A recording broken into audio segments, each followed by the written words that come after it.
Let's start here. Your brain is a loud little roommate that never stops talking. And unfortunately, it's not always kind.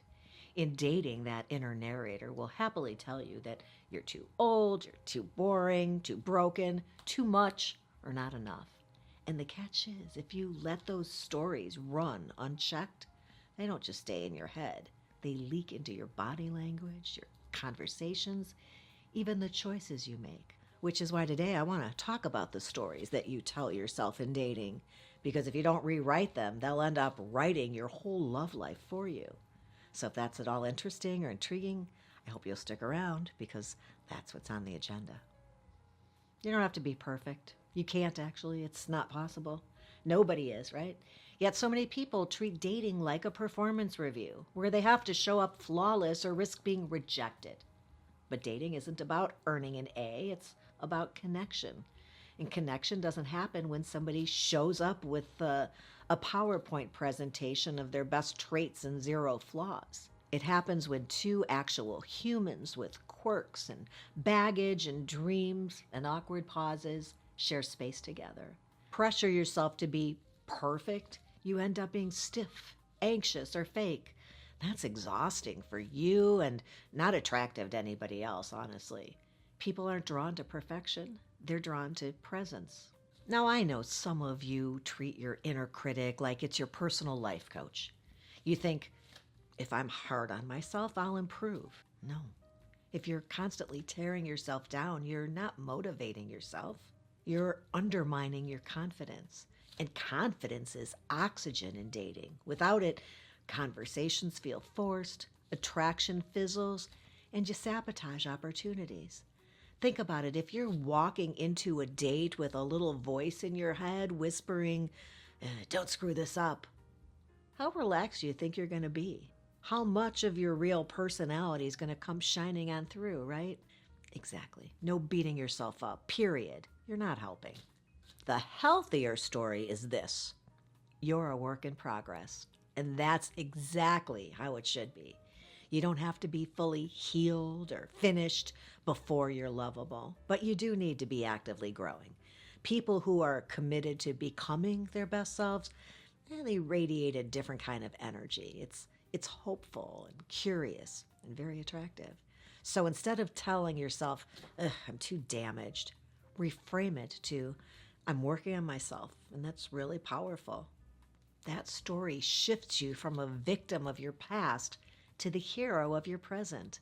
And that's the kind of energy people want to join forces with. Let's call out some of the greatest hits of unhelpful dating stories. Maybe you've heard one of these in your head lately. Oh, all the good ones are taken. I'm too old for love. Nobody wants somebody with kids. Dating is a young person's game. People only want perfect bodies. Notice something about these?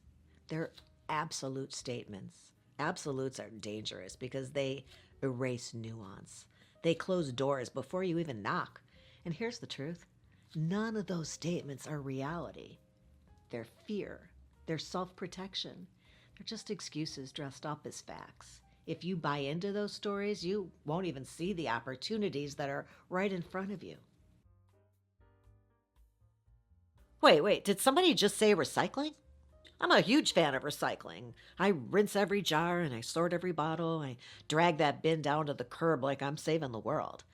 But every once in a while, there's a little wish cycling going on. You know, that moment where you toss something in the bin and you're just hoping that somehow miraculously there's a machine out there somewhere ready to transform it and give it a second life. And honestly, there's a little wishful thinking going on here, too.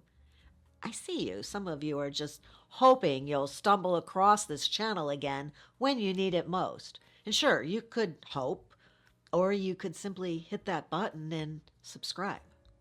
That way you always know where to find me. For the coffee and the conversation, a little clarity, do it. Just go ahead and hit that button. I mean, hope is nice, but having a plan, way better. All right, now we can head on back to the episode. Why were they even talking about recycling?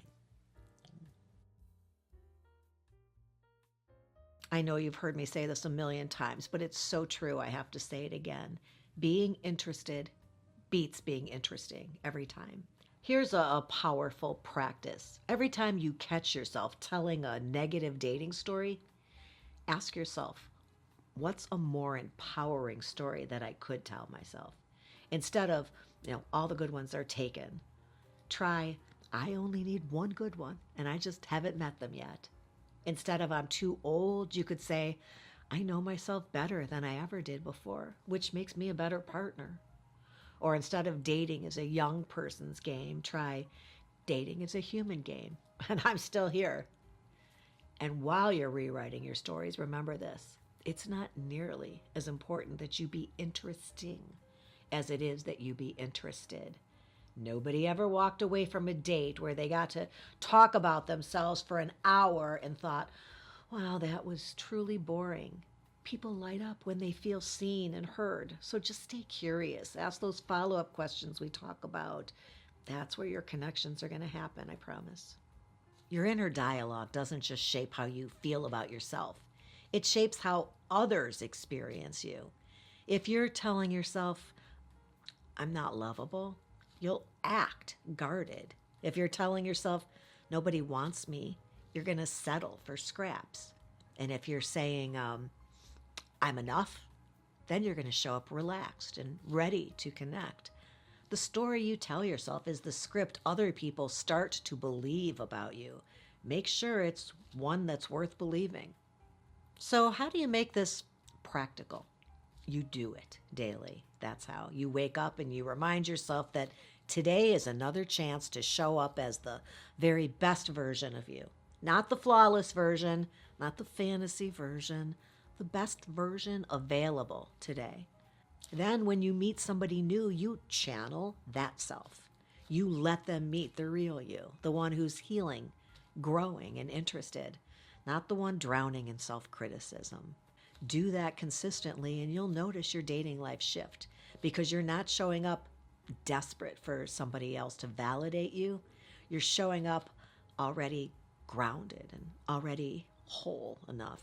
And that's the bottom line. You can't always control the outcomes of dating, but you can 100% absolutely control the stories that you tell yourself along the way. Make them stories that empower you, stories that give you confidence, stories that open you up instead of shutting you down. You can do that. I hope you found that interesting or helpful. If you did, you might enjoy this episode. Stuff you really need to know if you're serious about this. And don't make fun of me if you catch me crying. And hey, before you go, don't forget to give Mom the thumbs up.